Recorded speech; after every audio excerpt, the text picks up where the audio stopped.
Welcome to This Explainer, where we're going to take those high-stakes, literal life-or-death cardiac differentials and break them down into a crystal-clear physiological framework. You know, when a clinical lawyer identifies a systolic murmur and immediately demands a stat echocardiogram, the judge steps in and demands a strict audit of the facts. Well, today, we're playing the judge. Okay, so picture this clinical scenario. You've got a patient in front of you, and they are rapidly deteriorating. They're hypotensive, and your stethoscope picks up a really loud systolic murmur. What's your move?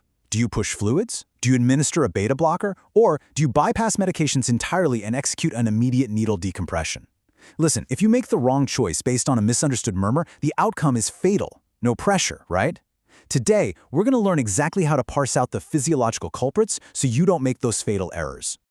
To get there, we're going to run a strict audit across 4 core areas. We'll start with the pressure-volume divide, hit the compliance wall, look at pericardial equalization, and wrap up with a crucial EKG execution pearl.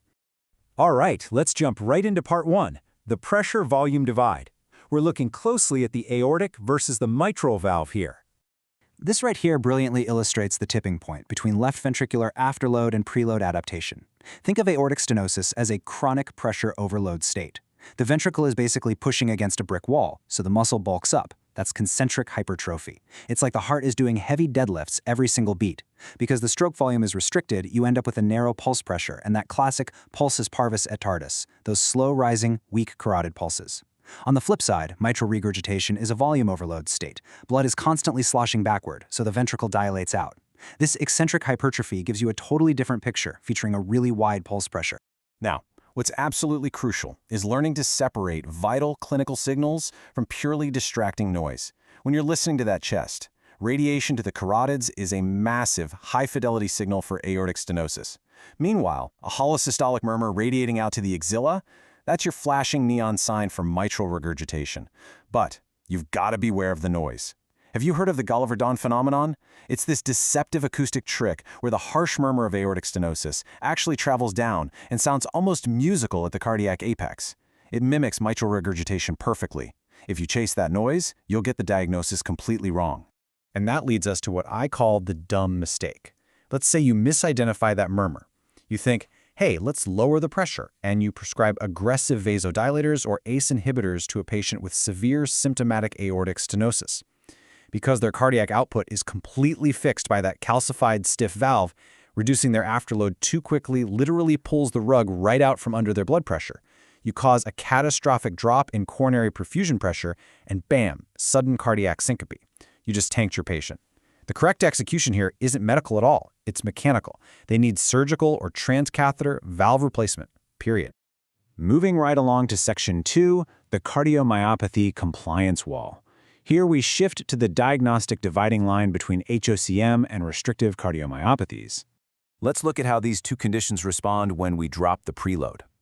If you ask a patient to perform a Valsalva maneuver or simply stand up quickly, you're essentially draining the tank of venous return.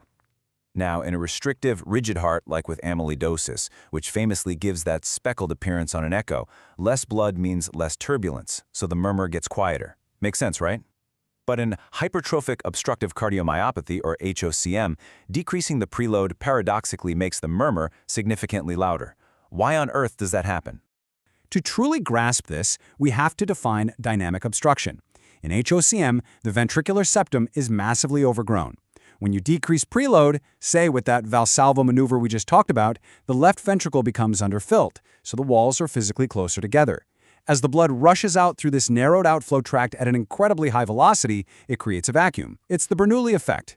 This vacuum literally sucks the anterior leaflet of the mitral valve into the outflow tract, clamping it shut. So less fluid equals more obstruction, which equals a much louder murmur. And here is the fatal execution gap for this condition. Imagine a young patient with HOCM comes into the ER complaining of chest pain. If you reflexively treat it like standard ischemic chest pain and just hand them nitroglycerin or maybe some diuretics, you're actively decreasing their preload. You are draining the tank, worsening that dynamic obstruction, and you can very easily trigger a deadly syncopal event. The correct execution?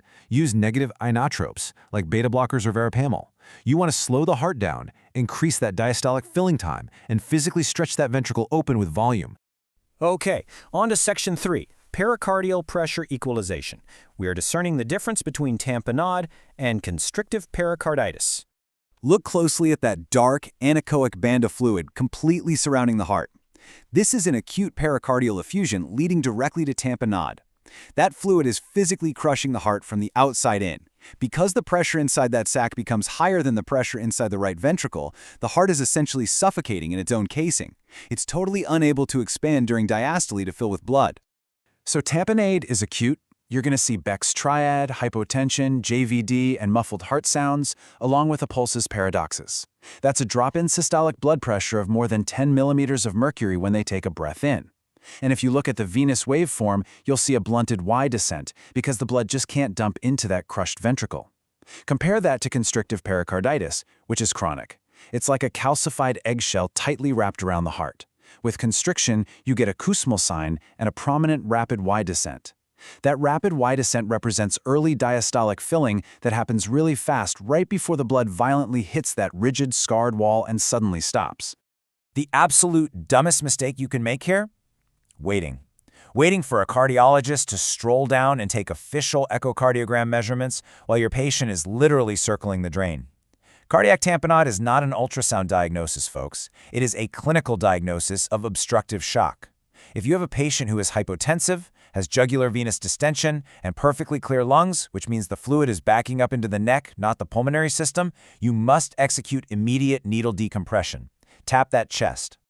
Finally, let's wrap this up with Section 4, the EKG execution pearl. We're looking at electrical alternance versus low voltage. If you're looking at an EKG and you spot electrical alternance, where the amplitude of the QRS complex literally alternates from tall to short, beat by beat, up and down, that is pathognomonic for a massive pericardial effusion.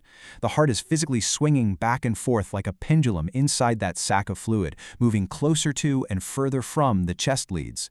Contrast this with uniformly low-voltage QRS complexes.